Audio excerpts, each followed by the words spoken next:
Halo semua, perkenalkan nama saya Leta Rifani. Saya mahasiswi dari Poltekkes Kemenkes Jambi, jurusan D3 Farmasi.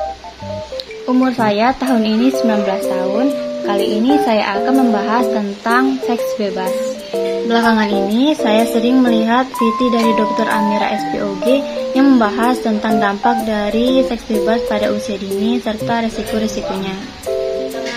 Saya turut prihatin melihat dan mendengar berita-berita dari Dr. Amira bahwasannya tidak sedikit remaja zaman sekarang yang sudah melakukan seks bebas. Berikut contoh VT dari Dr. Amira yang saya lihat.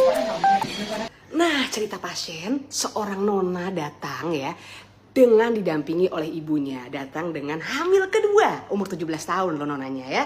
Nona 17 tahun datang hamil kedua ya. Anak pertamanya masih umur 11 bulan dan sekarang hamil umur 3 bulan. Ibunya nih yang nganter nangis-nangis bilang, "Dok, tolong dok, saya udah gak sanggup lagi ngurusin anak saya ini. Karena anak saya ini, anak pertamanya ini masih saya yang ngurus 11 bulan. Sekarang dia udah hamil lagi dengan laki-laki yang berbeda lagi.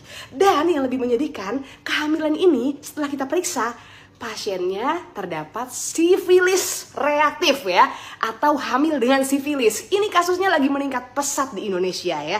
Data Kementerian Kesehatan Republik Indonesia yang dirilis tanggal 10 Mei 2023 kemarin menyatakan bahwa peningkatan signifikan sampai 70% sifilis dalam kehamilan di Indonesia. Dari 2016 kasusnya 12.000, sekarang 2022 jadi 21.000. Dan ternyata dari 5 juta ibu hamil hanya 25% aja yang mau di screening sifilis ya. Dan dari 1,2 juta ibu hamil ternyata ada 5.500 yang terkena sifilis dalam kehamilan.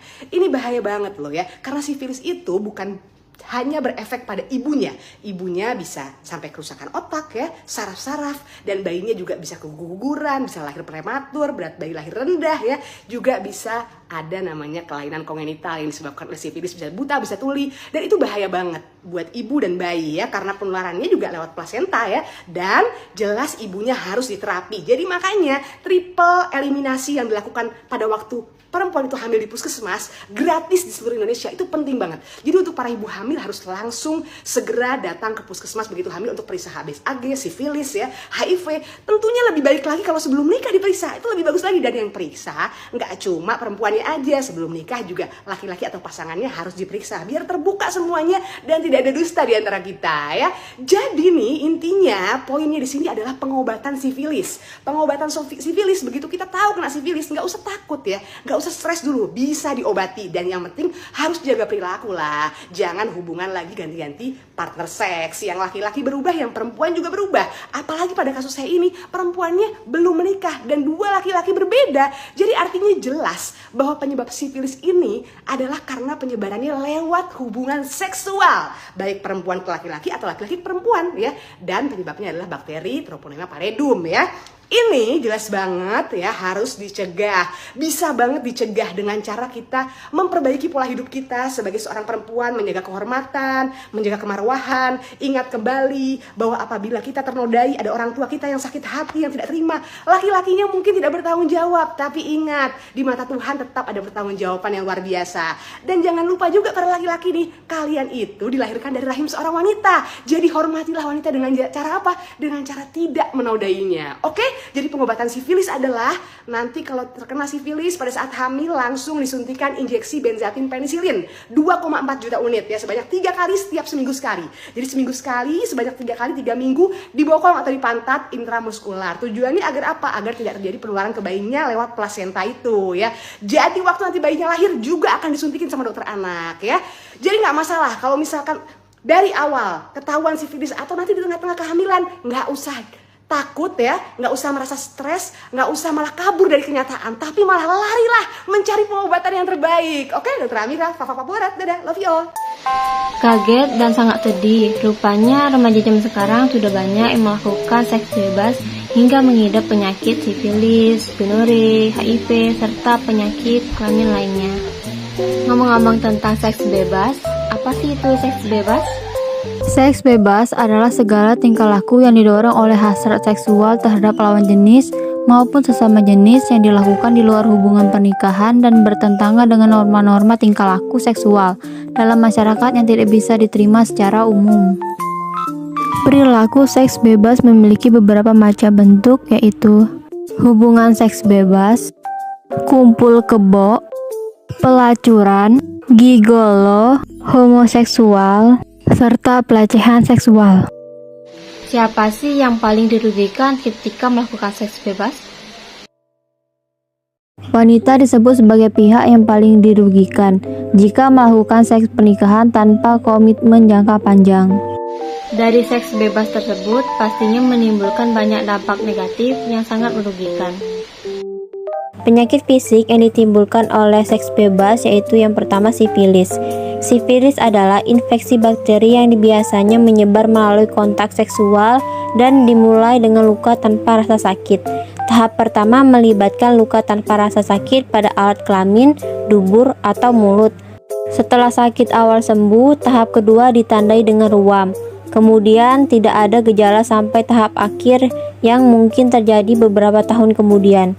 Tahap akhir ini dapat mengakibatkan kerusakan otak, saraf, mata, atau jantung. Yang kedua ada gonore. Gonore adalah infeksi bakteri menular seksual yang jika tidak diobati dapat menyebabkan infertilitas. Gejala berupa nyeri buang air kecil dan cairan abnormal pada penis atau vagina. Pria mengalami nyeri di testis, sedangkan wanita mengalami nyeri di bagian perut bagian bawah. Pada beberapa kasus, gonore tidak memiliki gejala.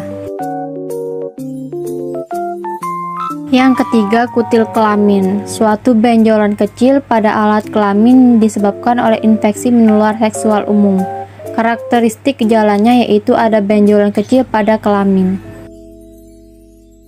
4. Klamidia, penyakit menular seksual umum yang mungkin tidak menimbulkan gejala. Banyak orang yang mengidap klamidia tidak memiliki gejala, tetapi mereka masih bisa menulari orang lain melalui kontak seksual. Gejala mungkin termasuk nyeri genital dan keluarnya cairan dari vagina atau penis. Yang kelima, herpes, virus yang menyebabkan luka menular, paling sering di sekitar mulut atau alat kelamin. Dan masih banyak penyakit berbahaya yang ditimbulkan dari melakukan seks bebas. Bukan hanya penyakit fisik saja, melainkan seks bebas juga dapat mengganggu kesehatan mental. Pengaruh seks bebas pada kesehatan mental yaitu menurunkan harga diri, merasa malu, menyesal, meningkatkan resiko depresi, sulit memiliki hubungan yang serius, kehamilan pada usia muda, dan sebagainya.